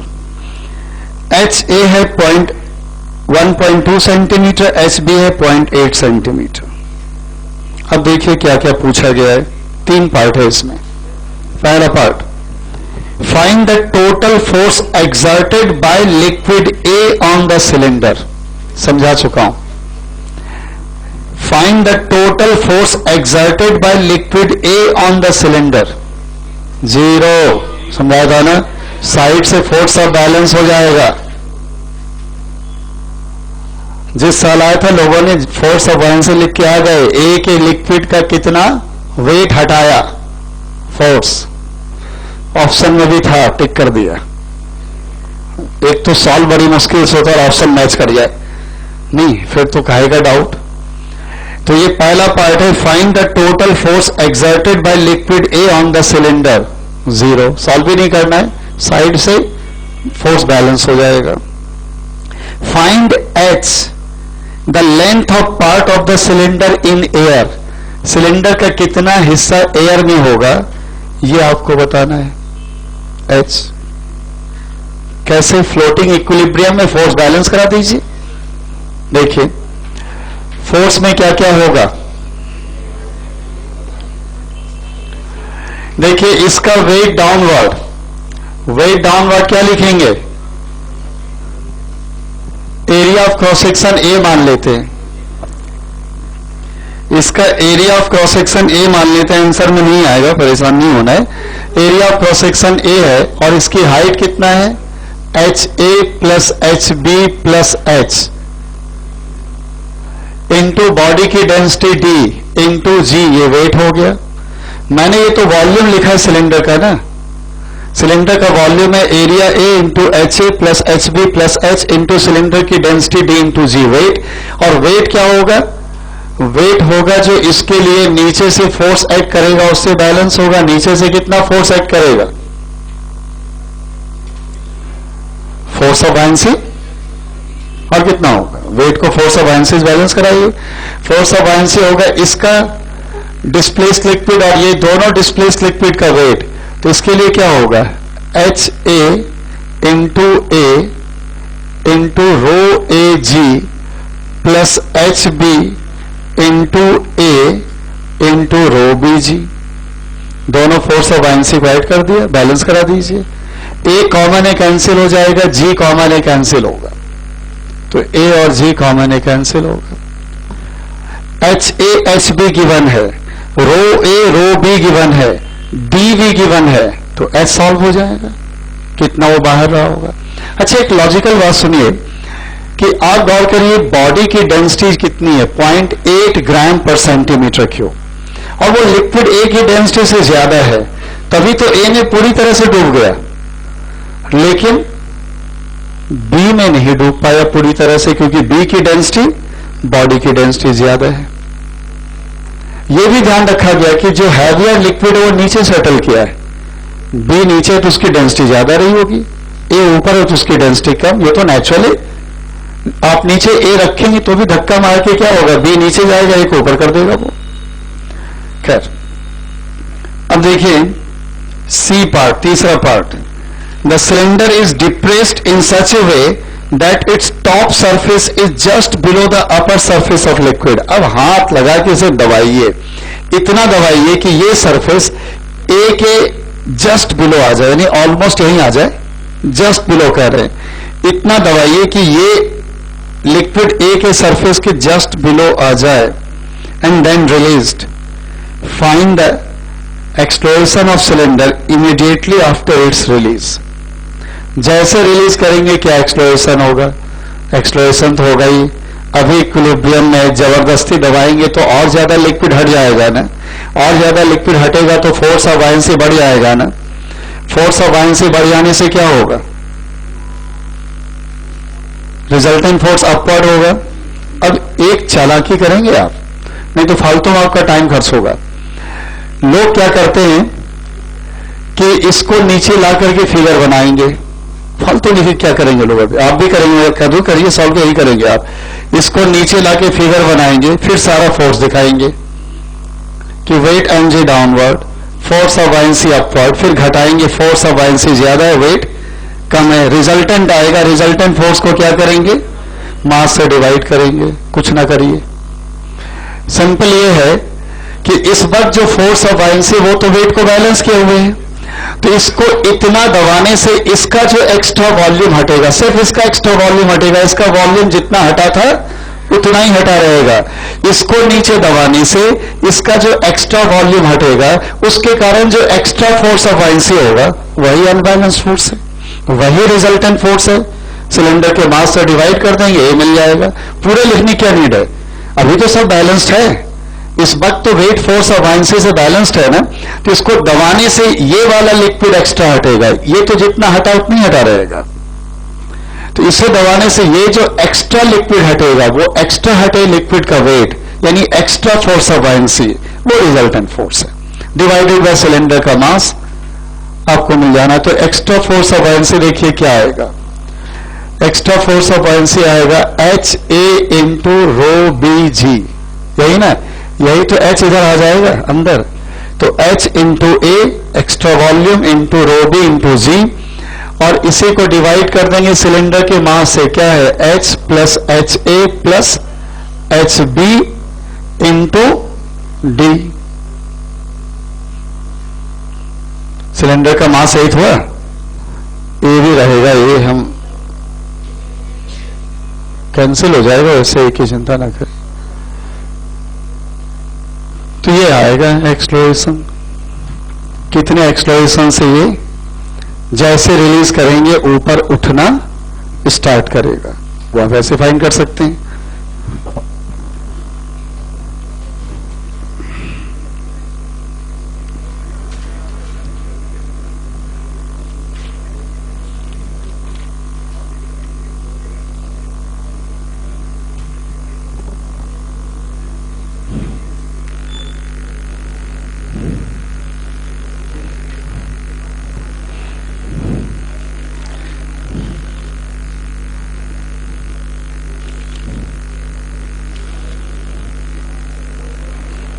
मेरा एक सवाल है, 2000 से थोड़ा पीछे जाते हैं,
देखिए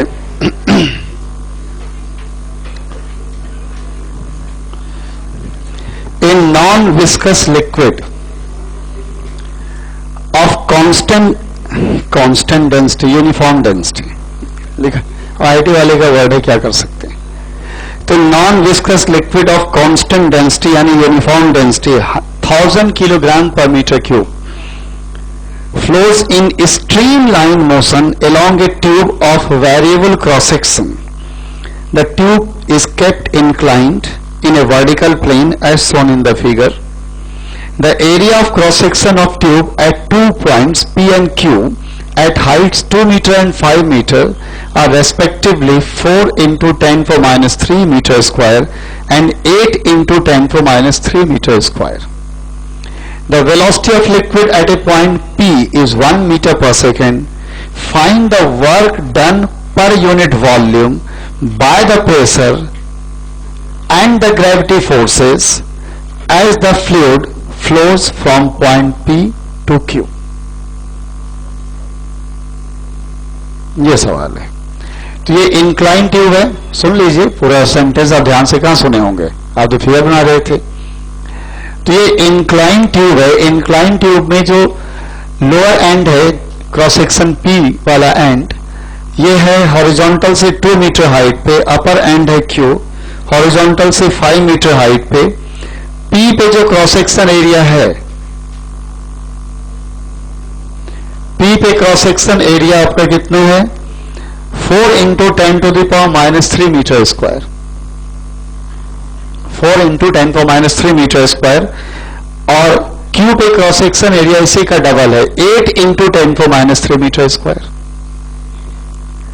पी पे वेलोसिटी गिवन है, पी पे वेलोसिटी गिवन है 1 मीटर पर सेकेंड, तो क्यू पे वेलोसिटी आधी हो गई होगी, A into V constant, area double है ना।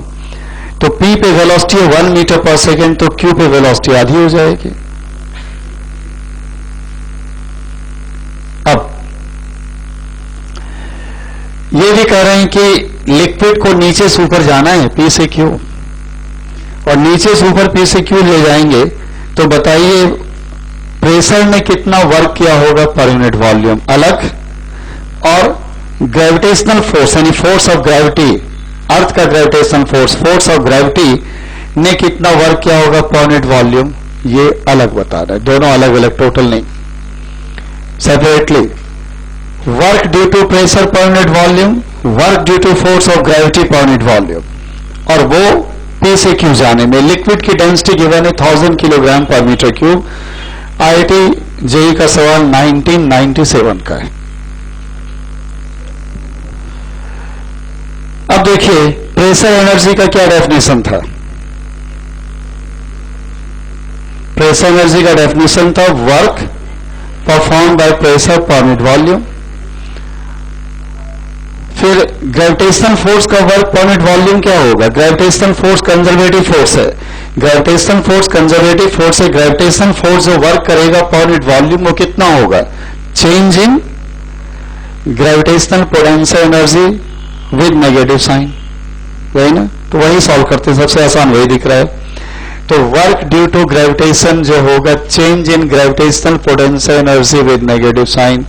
लेकिन ये जो भी लिखेंगे पर यूनिट, ये तो फ्री का सवाल है। Change in gravitational potential energy क्या होगा, फाइनल ग्रेविटेशनल पोटेंशियल एनर्जी रो जी H2 इनिशियल रो जी H1, H2 है 5 मीटर, H1 है 2 मीटर विद नेगेटिव। रो क्यों लिया, क्योंकि पर यूनिट वॉल्यूम सॉल्व करना था ना। ग्रेविटेशनल फोर्स जो वर्क करेगा पर यूनिट वॉल्यूम, तो ग्रेविटेशनल फोर्स जो वर्क करेगा पर यूनिट वॉल्यूम ये होगा change in gravitational potential energy per unit volume with negative sign. तो ये तो चलिए सॉल्व हो गया कि आप लिखेंगे रो जी H1 माइनस रो जी H2। रो गिवन है 1000 kilogram per metre cube, H1 H2 given है, जी यूजुअली 10 लेते हैं, ले लीजिए। ये तो आ गया वर्क। अब आपसे कहा जा रहा है नहीं हमें वर्क चाहिए यहां पे प्रेशर के कारण।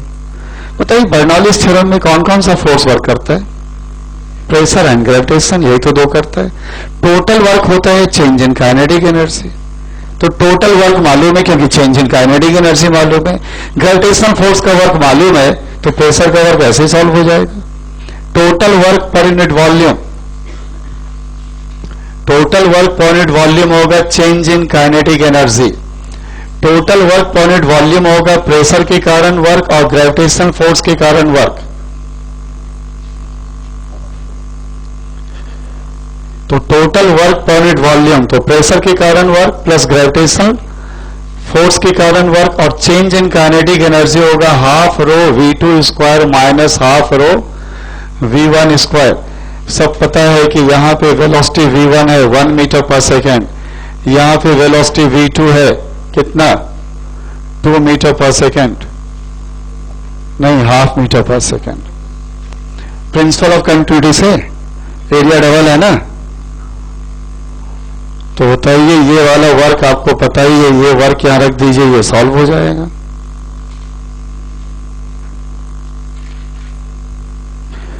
तो वर्क ड्यू टू प्रेशर ऐसे सॉल्व होगा, वर्क ड्यू टू ग्रेविटेशन तो डायरेक्टली सॉल्व हो गया, ग्रेविटेशन वाला वर्क वहां रख दीजिए, प्रेशर वाला ये सब पर यूनिट वॉल्यूम है क्योंकि मास की जगह डेंसिटी यूज कर रहे हैं। तो मास की जगह डेंसिटी यूज करेंगे तो एनर्जी वर्क जो भी मिलेगा पर यूनिट वॉल्यूम ही मिलेगा आपको।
देखिए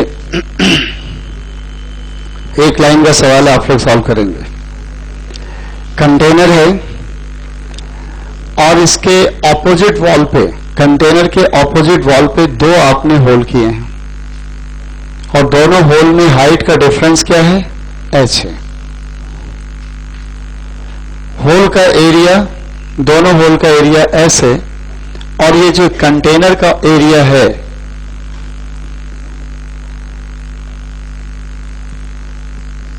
ये एरिया के रेस्पेक्ट में जो होल का एरिया है वो बहुत कम है।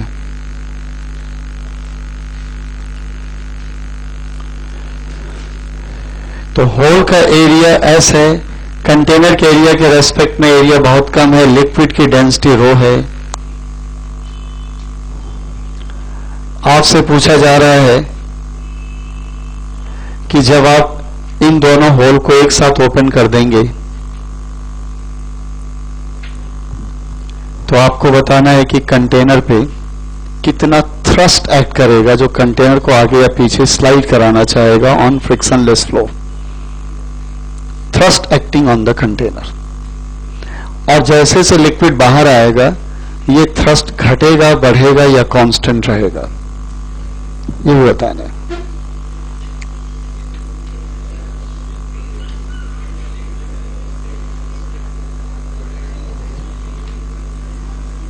एक लाइन का सवाल है, 2-3 लाइन आप सोचे तो यानी कि अब आपको थियोरी जो पढ़ाएगा सब साफ साफ हो गया आपका।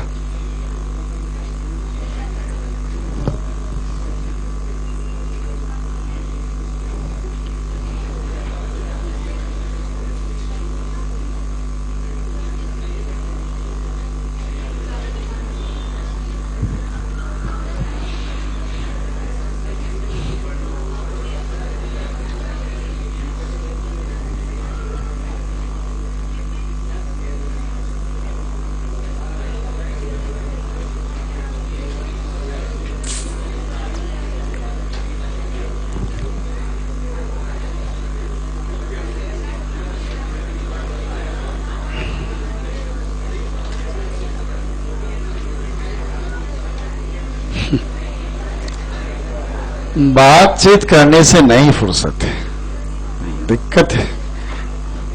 यहां से लिक्विड V1 वेलोसिटी से बाहर आएगा, यहां से लिक्विड V2 वेलोसिटी से बाहर आएगा।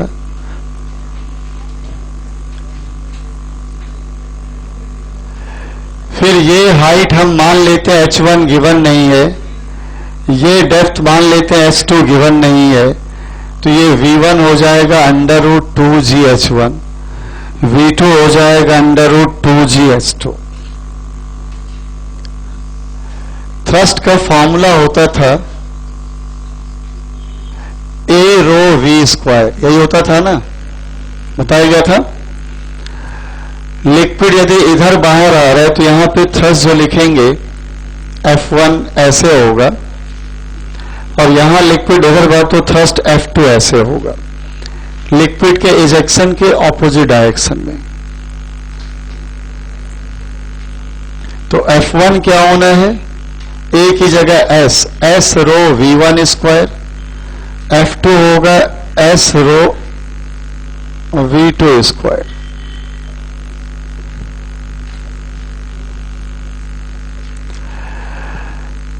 Naturally V2 more than V1 है, क्योंकि S2 मोर देन H1 है, तो नेट थ्रस्ट जो होगा ये होना है F2 minus F1। F2 minus F1 करेंगे तो S रो V2 square minus V1 square, S रो और V2 square minus V1 square होगा 2gh2 माइनस 2gh1। 2g रो h2 माइनस h1 क्या होगा, h।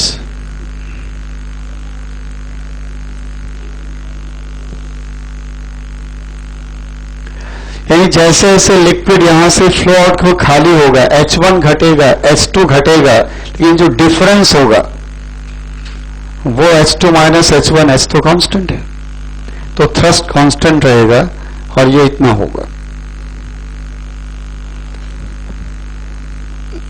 फॉर्मूला बेस था, बहुत कम टाइम बचा था इसलिए मैंने छोटा सवाल दिया था कि जल्दी से कर लीजिए।